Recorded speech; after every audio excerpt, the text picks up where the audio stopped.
Rewritten! Epilogue!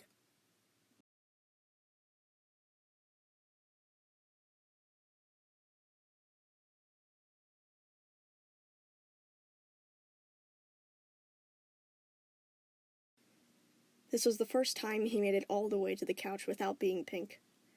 Stephen was back in Miss Ragoose's therapy office, in the secret room, already having shook her hand. He knew that he would probably end up glowing by the end of this anyway, but he was glad that, at least, it had held off until now. His gem was actually beginning to trust Miss Ragoose, mostly because she was the one that convinced Stephen to stop trying to hurt himself. If she didn't want Stephen to be hurt, she was a friend of his gem. He watched in anticipation as Miss Ragoose sat down at her desk, opening the notebook and writing something down. After a while, she looked back up at him, smiling and calm as always. "Good morning, Stephen. How are you?" she began politely. "Fine," he said, reporting nervously. I talked to White Diamond." Miss Ragoose blinked, almost surprised, asking, "How did it go?" "Good," Stephen shrugged. "Well, not at the beginning. Apparently she didn't even know that she traumatized me, but once I explained it, she apologized. It ended good." Miss Ragoose marked something down. "That's very good to hear. Thank you." He nodded. Yeah, and..." He stopped, trying to situate himself, shifting in his seat. He'd been waiting for this all morning, but now that the time had come, he was anxious all over again. What if he panicked? Stephen had to do this. He couldn't keep the secret in him. It was too heavy. It would crush him if he didn't let somebody else share it. And what? Miss Ragoose was attentive. She would listen. It was her job. He took in a deep breath, collecting his thoughts, finally telling her, "I'm ready to talk about it, what White Diamond did." Miss Ragoose nodded, holding his gaze with full focus, saying kindly, "Okay, I'm listening. If you want to stop at any time, you can." This was all going so fast, but then again, he didn't know what point there would be in slowing it down. He just wanted to get through this, whether it would make him glow again or not. So he began slowly, one step at a time, testing each pace before going forwards like he was walking on a risky frozen lake. "I don't really know where to start. It was 2 years ago, during the sort of final battle, I guess. Everyone had gone to Homeworld so we could try to talk White Diamond into being peaceful and healing all the corrupted gems on Earth. We got Blue and Yellow on our side, but then it all went wrong." He shuffled his feet and continued. "Blue and Yellow went with me to confront White, but she zapped them and used her powers to turn them into puppets. That's one of her powers. She can mind control, but I brought Garnet, Amethyst, and Pearl. Wait, they've been poofed before this, but, anyway, I brought them back, and we all fused into Obsidian. Obsidian is like all of us fused and really tall. Wait, this is sort of complicated. I'm sorry." He lowered his gaze, trying to organize everything in his head. Not many humans knew things about gems. Rarely any knew the details of the battle. They only really knew that the good side had won, and Stephen was part of the good side. "No, it's all right," Miss Ragoose waved his apology down. "You don't have to explain everything to me, just the parts that you need to get out." He sighed, nodding, and kept going.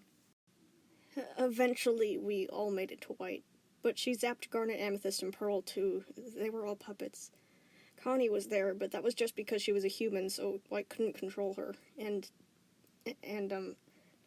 I tried to talk to her, but she started laughing and told me about how Pink, my mom, was still alive, and that I was hiding her away, and that I didn't exist, and..." He shook his head roughly, paw cupped around his gem. "She was wrong. She was just trying to mess with me, but in the moment, it scared me enough that I just froze.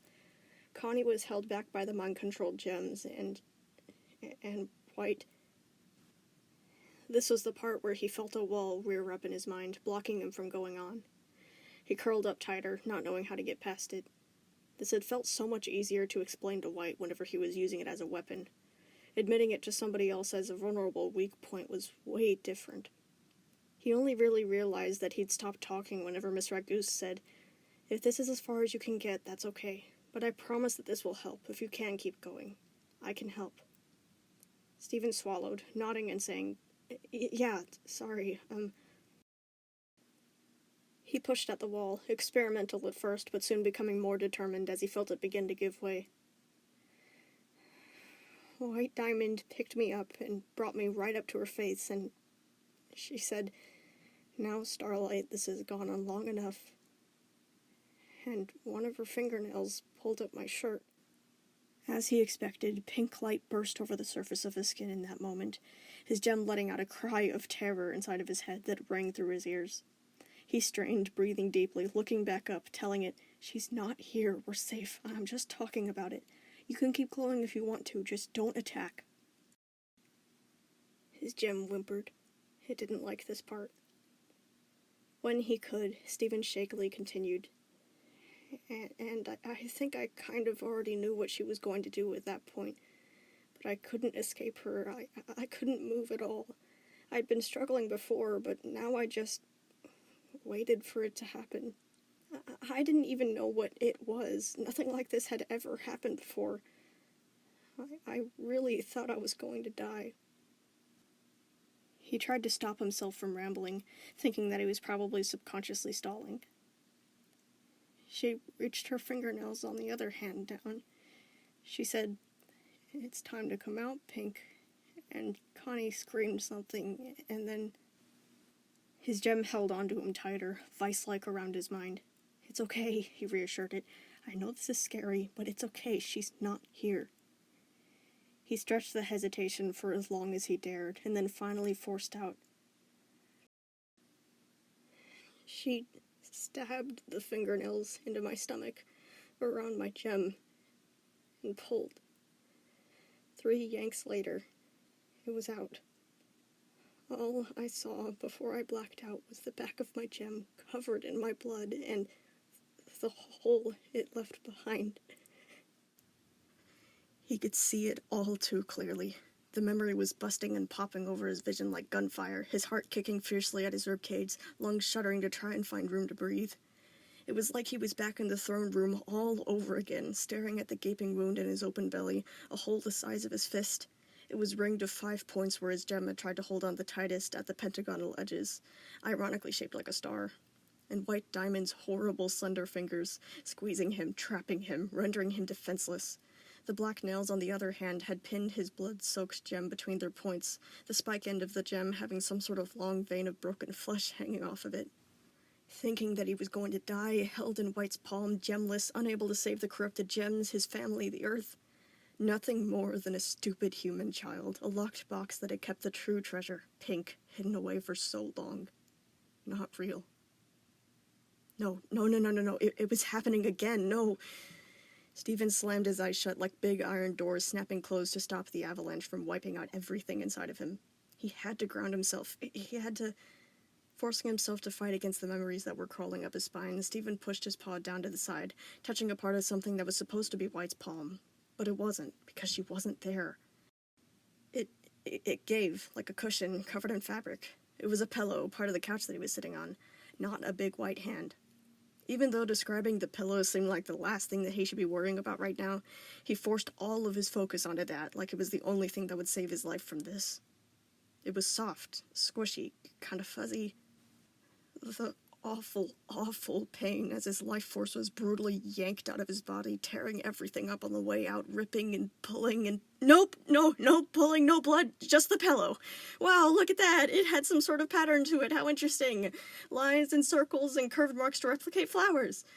But White Diamond was... No, how long did it take for someone to design that? He could feel the seam between the top and the bottom, and hey, how big was it? Could he guess, like maybe a foot long? White's nails reaching for him. No, none of that. No, sir. Pillows were much more interesting. What did he think was inside of it? Actual feathers like in the movies or just fluffy stuff? What was it called? Memory foam? Something like that.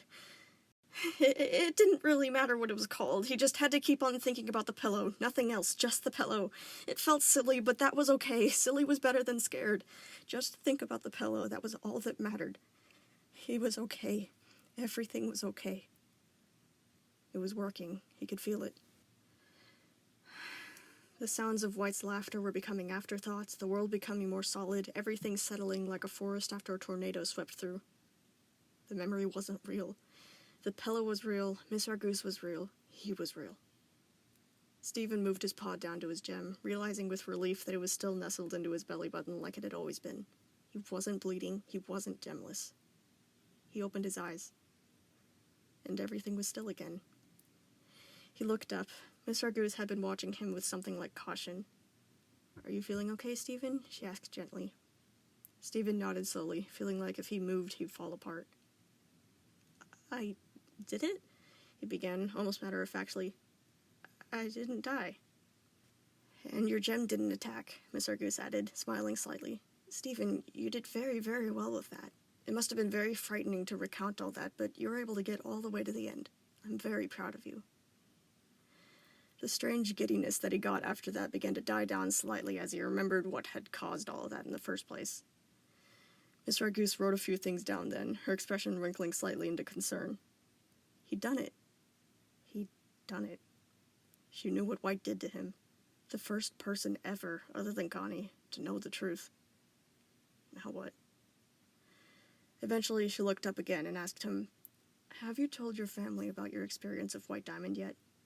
Stephen shook his head reluctantly. "No." Miss Argoose stared at him for a second, like someone looking at an abandoned puppy. He began to move back to timidness now, having the feeling that he'd done something wrong. Miss Argoose pursed her lips and then said, "That was a very, very big incident, and you chose not to tell them?" Stephen shrugged, excusing it with, "Well, right after, we were able to convince White Diamond to be peaceful and stuff, so everything was so delicate back then, I didn't want to mess it all up.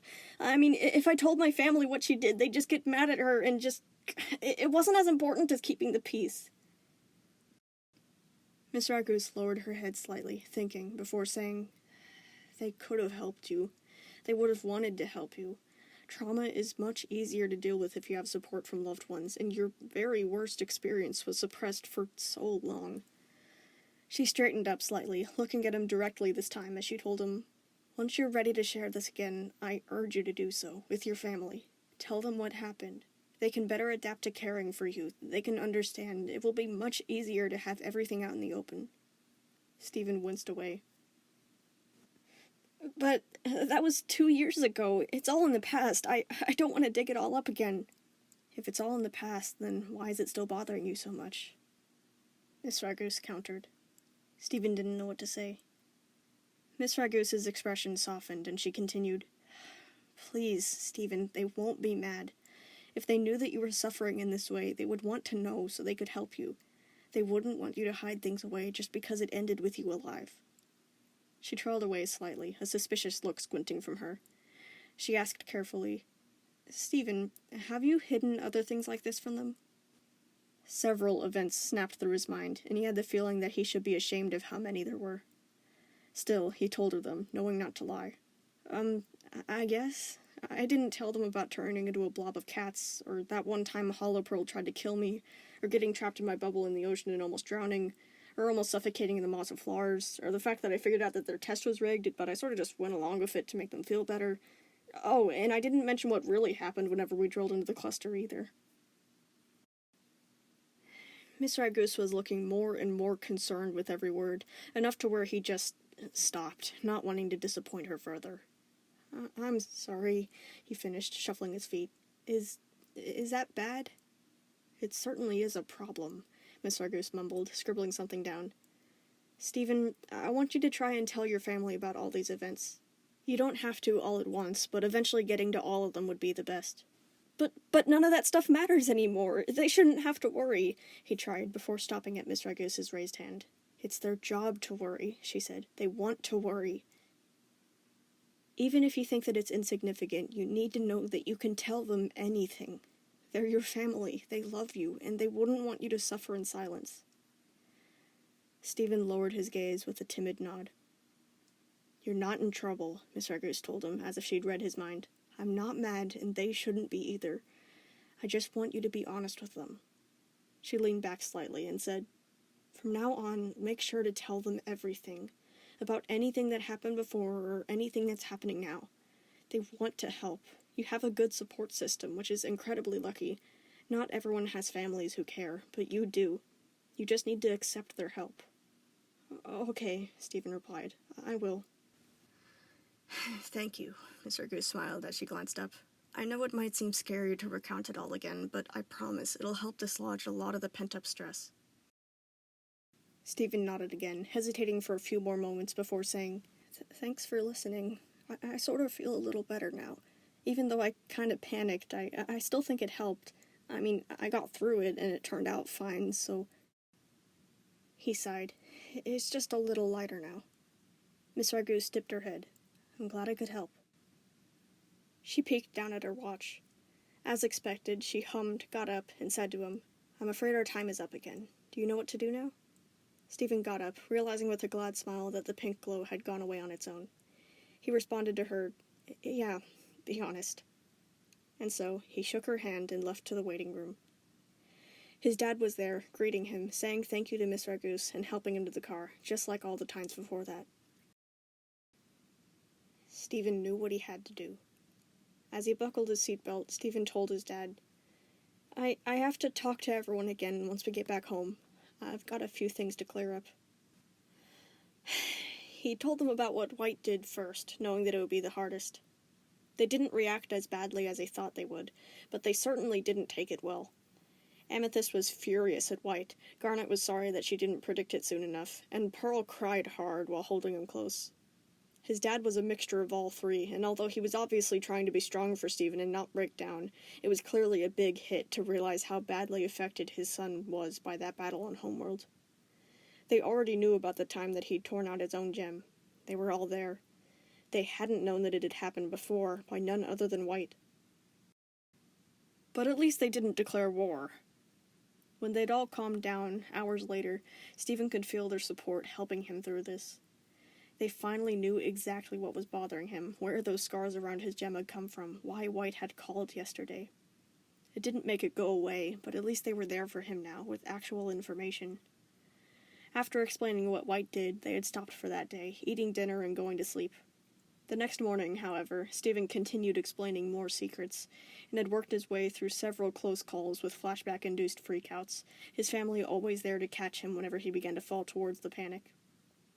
Everything was out in the open. He promised to be honest with them about that stuff from now on, and in the end, he felt much better. He'd been hoping for that. At first, he'd been worried that all this talk about those horrible suppressed memories would make him feel worse, but Miss Argoose had been right about the truth lifting some of the weight off of him. It was freeing.